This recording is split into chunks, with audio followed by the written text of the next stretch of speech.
Welcome to part 2 of my ProRes RAW analysis. If you haven't watched it already, I invite you to check part 1 that talks about ProRes RAW on the S1H and how it compares to RAW from other cameras. I'll leave a link up there and in the description below. Throughout my career as a DP, I had the privilege of owning cinema cameras such as Red, as well as shooting in various RAW formats on different cinema cameras, namely Alexa's Arri RAW, Red's R3D, Phantom Flex 4K Cine RAW, and of course the recent Blackmagic RAW. So with the S1H joining the RAW club with its codec of choice ProRes RAW, it's pretty much stepping into the pro cinematography realm, which means it will fairly be compared now to the big players in the RAW cinematography club. So the main question I'm asking, does ProRes RAW live up to our expectations and all this hype around it?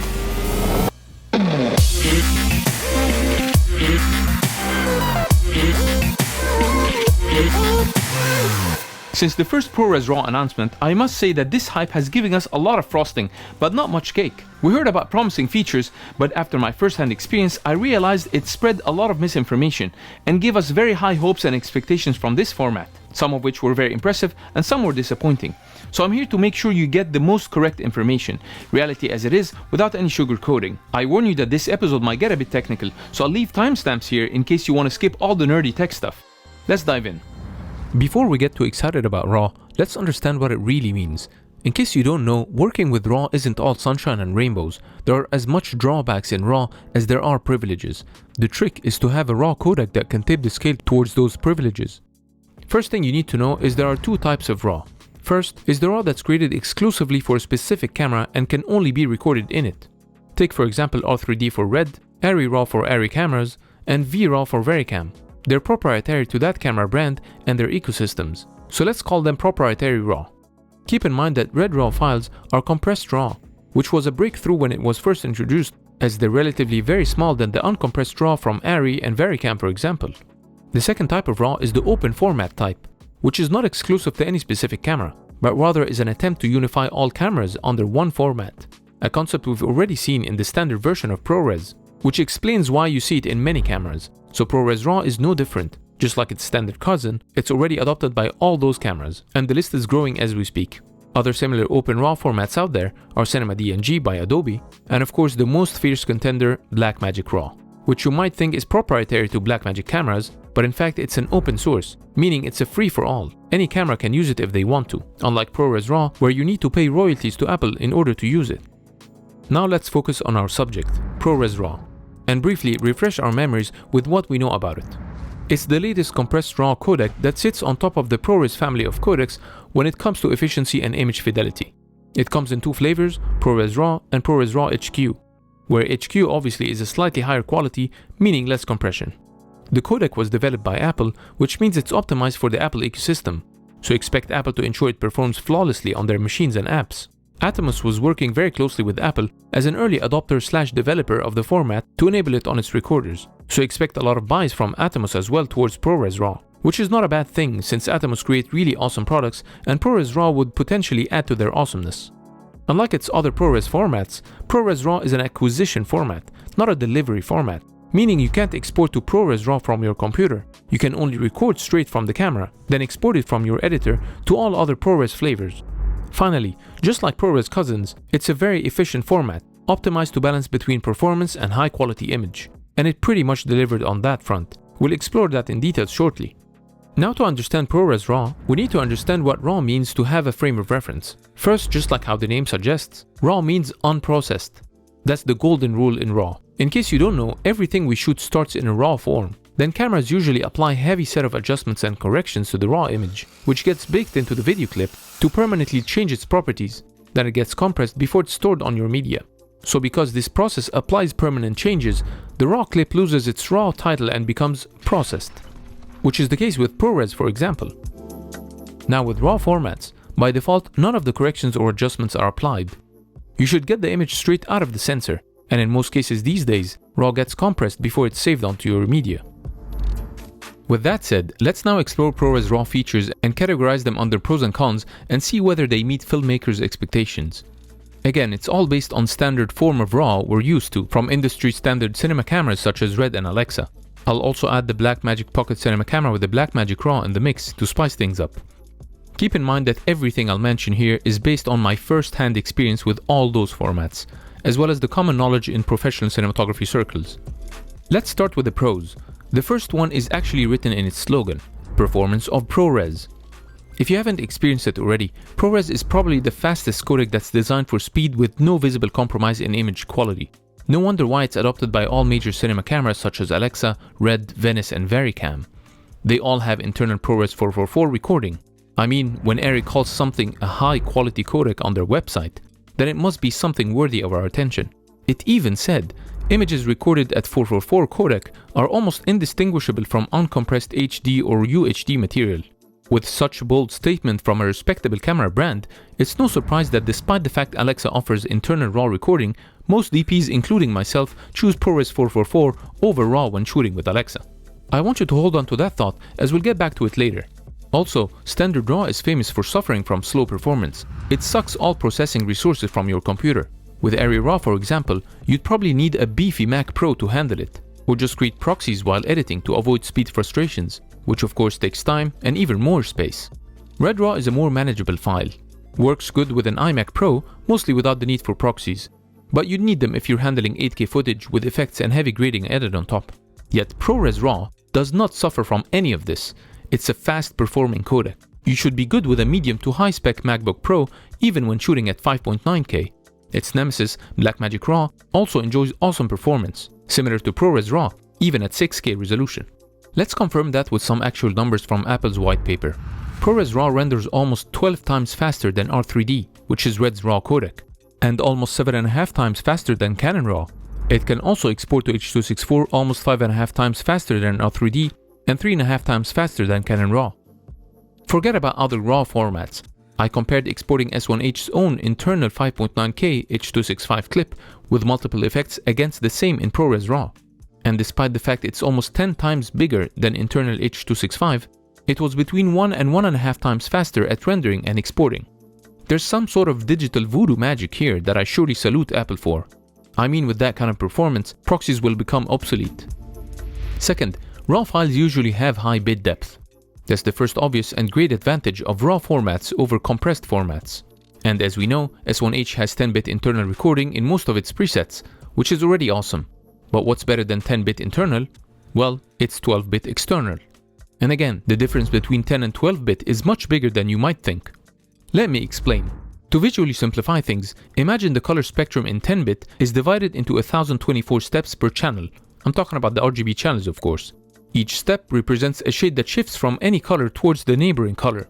This will result in almost 1 billion steps, or as we call them, 1 billion shades of colors. While in a 12-bit image, you'll find over 4,000 steps per RGB channel, resulting in a much smoother transitions from one shade to the other, and adding up to a total of almost 68 billion colors, which is almost 68 times more shades between colors than in a 10-bit image. This next point is where people start getting confused. Both 10-bit and 12-bit represent the same color start and end points. We're not talking about more colors here, only more steps in the transition between the same colors. So to be precise, the camera will have more colors in its bag in a 12-bit image to paint more subtle nuances between colors than what it has in a 10-bit image. Which also means a 12-bit image would have more color accuracy. How would that help you? It gives you a much higher latitude in post while grading and way more precision with color masking and selections, something I'll demonstrate in my post-processing video about the teaser film. And finally, 12-bit pretty much eradicates any color banding that would normally occur in a 10-bit image. Another common misconception, which is also one of the main false rumors circulating these days about the ProRes RAW, when talking about the S1H shooting in Vlog, 12-bit does not offer you more dynamic range than 10-bit. Both have the same identical and fixed dynamic range, believe it or not. Here's a quick test shot in both internal and ProRes RAW, both in Vlog. As I increase their exposure in the same increments, they both clip at the exact same point. 12-bit does not provide you with additional steps of light, but just like in color, it just smoothens out the transition between those steps. Dynamic range is the direct result of the Vlog, which is designed to extract every bit of visible light variations the sensor can register. And for the record, Panasonic published an official 14 plus stops of dynamic range, while it's more like 12.7 stops in the best case scenario. This is based on a real-life scientific test conducted by the awesome guys at Cinema 5D, which is still impressive considering that the $80,000 Arri Alexa, being the Hollywood quality benchmark in cinema camera, is 14 stops of usable dynamic range. Now let's talk about compatibility. RAW compatibility is always an issue since most of the codecs are proprietary to the camera manufacturer, as we discussed before, such as Arri RAW and R3D, where you usually need a plugin to let them work within your editing suite. Now if we compare ProRes RAW and Blackmagic RAW, both are new RAW formats that are created by Apple and Blackmagic to democratize RAW recording and hopefully save us from those incompatibility nightmares. But having two formats in the market only means another format war. But with each one owning market-leading editing and grading softwares, this competition probably means that you won't see ProRes RAW in DaVinci or Blackmagic RAW in Final Cut anytime soon. But we are the winners in this compatibility race, and it seems that ProRes is ahead of Blackmagic since it's native in Final Cut, Avid, and soon in Premiere. And Premiere will be using Apple's Metal engine, which means it's likely to perform as good as it does in Final Cut. While Blackmagic RAW is only native in DaVinci Resolve, which is a great free editing solution and is light years ahead of Final Cut when it comes to grading and post-production. But Blackmagic RAW only works with Avid and Premiere through a plugin, which means it won't operate at its optimal performance, unfortunately. All this is compatible with Apple OS on both fronts. When it comes to Windows, it's all working fine in Blackmagic RAW, and the good news is that ProRes RAW just released its beta 1.0 for Windows. But the bad news again, Final Cut cannot operate under Windows. Not now, and probably not ever. Another RAW advantage you can't find in compressed formats is the ability to select your log curve, which is the way the computer will interpret the colors and gamma in the RAW file, giving you some flexibility in post. Usually, you need to match it with the gamma curve designed for the camera to maximize its output. So in the case of S1H, I would usually select Panasonic V-Log to get the most optimized gamma range. Selecting other profiles will still work, but will give you different results that wouldn't be optimized for the camera, so they would probably underperform. Remember, this is what I talked about before about the Z6, that it doesn't have a log curve built in within Final Cut, forcing you to select another camera's curve, resulting in not ideal case scenario for post-production. Red Camera actually has so many combinations between its color space and gamma you can choose from, each offering different results, and they're all optimized for the camera. Let's move to the next point, video metadata, which usually covers three types of info: camera, lens, and video file related metadata. Yet some important informations are often missing in many compressed formats. I'm talking about record settings such as ISO, white balance, and lens information such as focal length and aperture amongst others. And that's the great thing about RAW formats. They offer full metadata in their files, leaving nothing behind. I confirmed with Panasonic that the camera sends all metadata through, and ProRes RAW apparently stores it in full. But the strange thing is not being able to fully access it from within Final Cut Pro. Yet third-party softwares such as Media Info could reveal this missing metadata. Again, I would say that ProRes RAW is relatively new and still being developed, so maybe this would come in future updates. Even though I honestly feel it's a very basic feature that should have been implemented since the launch of ProRes RAW 2 years ago. Now let's talk about file sizes. First, compared to compressed formats, RAW files are usually huge in size, which is the case with Arri RAW, while Red has more manageable sizes since it's compressed RAW. Unlike standard RAW formats, both ProRes RAW and Blackmagic RAW are relatively small in size. Their average sizes sit nicely between standard RAW files and compressed formats. Yet Blackmagic is generally a bit smaller than ProRes RAW. Their relative small sizes are a great advantage that's been a major factor in their success, especially that Blackmagic RAW has 6 compression settings that can literally reach down to 1/3 of the size of ProRes RAW. Compared to its ProRes family, this is where both ProRes RAW flavors compare in terms of data rates and size to their cousins. Keep in mind that they are also quality-based codec, meaning they fluctuate their bit rates up and down based on the scene's details to preserve the highest quality within their designated bitrate range, similar to the Q0 and Q5 settings in Blackmagic RAW if you're familiar with them. Surprisingly, the RAW HQ size at maximum bitrate would still be smaller than ProRes 444, which is also 12-bit as we know, while the smaller ProRes RAW falls under the ProRes 422 HQ, despite the fact that it's 12-bit, not 10-bit like the 422 or all others below it. Which is pretty impressive how they managed to outperform themselves with such a super efficient codec. Makes you think that ProRes RAW might turn all other ProRes formats obsolete if all cameras adopt it. Now let's move to the cons, starting with RAW controls. This is where I'll drop the first bomb about ProRes RAW. One of the most unique advantages of RAW formats is the ability to tweak the white balance in post. For example, if I open this red file on Final Cut, you can see it was shot at 5600 Kelvin. Similarly, this one was shot at 2500 Kelvin. But I can tweak it to match the white balance of the 5600 clip. This basically means that the white balance is a dynamic metadata that I can change to my liking during or after the shoot. behaving the same way RAW photography does if you're familiar with RAW photo workflow. This post-white balance adjustment helps a lot when you're shooting in mixed colored light conditions, where the image could have more than one correct white balance, similar to what I had in this music video I shot recently with the GH5, where I mixed cool and warm lights.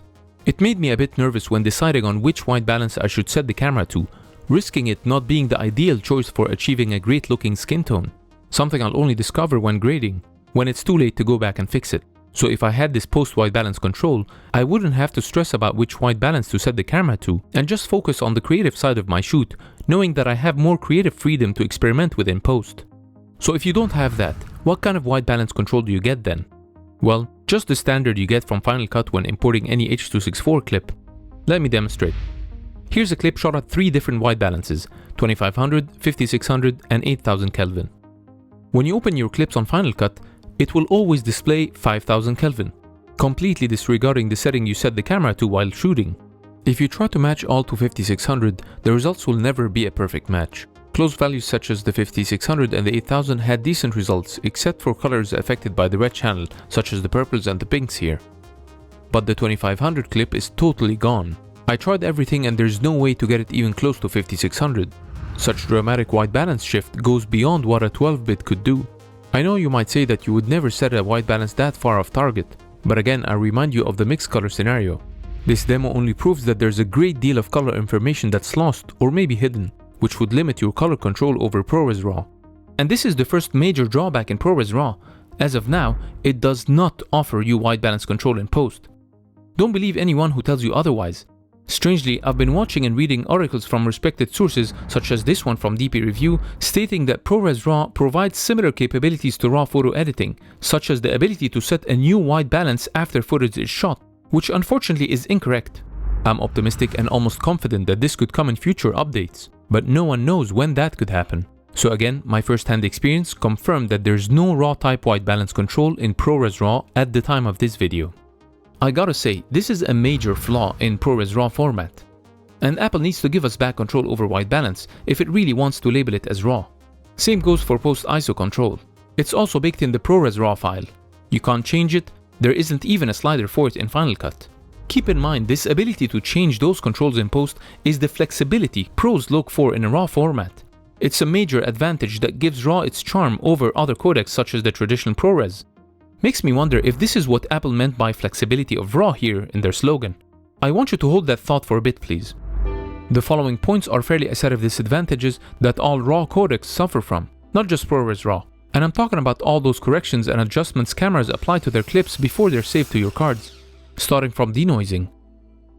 So in case you didn't know, the S1H and mostly all other cameras apply denoising to their footage before they're recorded onto the media. But ProRes RAW doesn't apply any, again, because it's raw, unprocessed image. That's why you can see more obvious noise in RAW compared to internal recording. But the good news is that denoising on your computer would offer a much better result than denoising in camera. So it really depends on how you see it as a good or a bad thing. Whether it's a disadvantage that you'll have to denoise in post, which would take time of course, or look at the advantage of having a lot more control over the amount and quality of the denoising. I personally see it as an advantage. In the film I shot for Panasonic, I only denoised the indoor shots. The outdoor shots looked perfectly fine without any denoising. Having worked with many RAW codecs, especially with Red, I learned that stepping into a pro post-production workflow, you need to understand that denoising is a standard procedure in all RAW workflows. You can't change that fact, you gotta accept it. You shoot RAW, you denoise. Then comes lens corrections. Again, all cameras apply some sort of corrections to their compatible lenses. The first type is diffraction compensation, or in simple terms, correcting this barrel distortion at the edges of the frame, typically found in lenses with wider focal range. Basically trying to make their perspective more rectilinear and their lines more straight. The other kind of corrections that's missing from RAW is vignette corrections. Just like the distortion corrections, cameras usually correct vignetting from compatible lenses. Now looking at all the facts, Apple said, performance of ProRes, which met and maybe exceeded our expectations, fully agree with it. Now comes flexibility of RAW. What does that mean? To me, and I'm sure most of filmmakers who dealt with RAW before, would agree that flexibility of RAW is purely based on 3 factors. The ability to control white balance and ISO settings in post, as well as having the latitude from the high bit depth that offer more control over color to experiment with in post. These are the main 3 reasons that made RAW a desirable format. They're the reasons that made us put up with the setbacks of shooting RAW, mainly from being huge file to handle, slow to work with, noisy that they need cleaning, amongst others of course. So with white balance and ISO post control taken out of the equation, then you pretty much took away all the flexibility you're talking about, and just left us with those undesirable RAW properties. So I'd rather call it performance of ProRes, properties of RAW instead.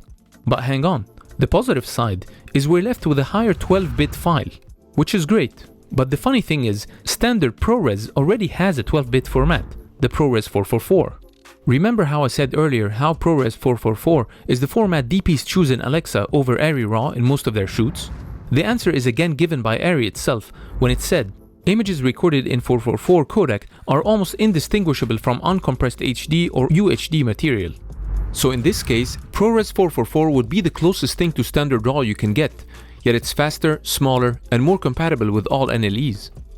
Let's go back to that chart and you'll see that even though ProRes 444 is way smaller than uncompressed RAW, the highest quality of ProRes RAW is still slightly smaller than ProRes 444, which is possibly the only visible yet insignificant advantage of ProRes RAW over ProRes 444. So the conclusion here is that ProRes RAW as it stands now is in essence ProRes 444's smaller sibling. In that case I would remove flexibility of RAW and just say performance of ProRes 444 but smaller. But me personally, following the way Apple names their products these days, I would just call it Apple ProRes Pro. So who is ProRes RAW for? Generally speaking, with the need of a monitor and probably additional rigging, along with their associated extra costs, then it's more for a pro filmmaker, shooting in a rather controlled environment, less of a guerrilla setup. This is also for filmmakers with post-production experience, someone who's familiar with denoising raw footage for example, and who meticulously grade their footage. In other words, someone who would appreciate a 12-bit codec and milk every drop of it in post. It's also for others who are planning to take the leap to learn advanced color grading and need an easy RAW format to deal with in a simple grading interface such as Final Cut. Basically testing the waters with how RAW feels like, before diving into a more advanced RAW format in a more complex setup such as Blackmagic RAW and DaVinci. Again, I confirm that ProRes RAW is still being developed, and as of today's date, it's missing some of those essential features. Until that day comes and those features are introduced to ProRes RAW, I would say this codec is not ready for you if you're a hybrid filmmaker expecting the type of flexibility and latitude we get from RAW photos. I regret to say you'll be up for an unpleasant surprise. ProRes RAW does not behave like RAW photos.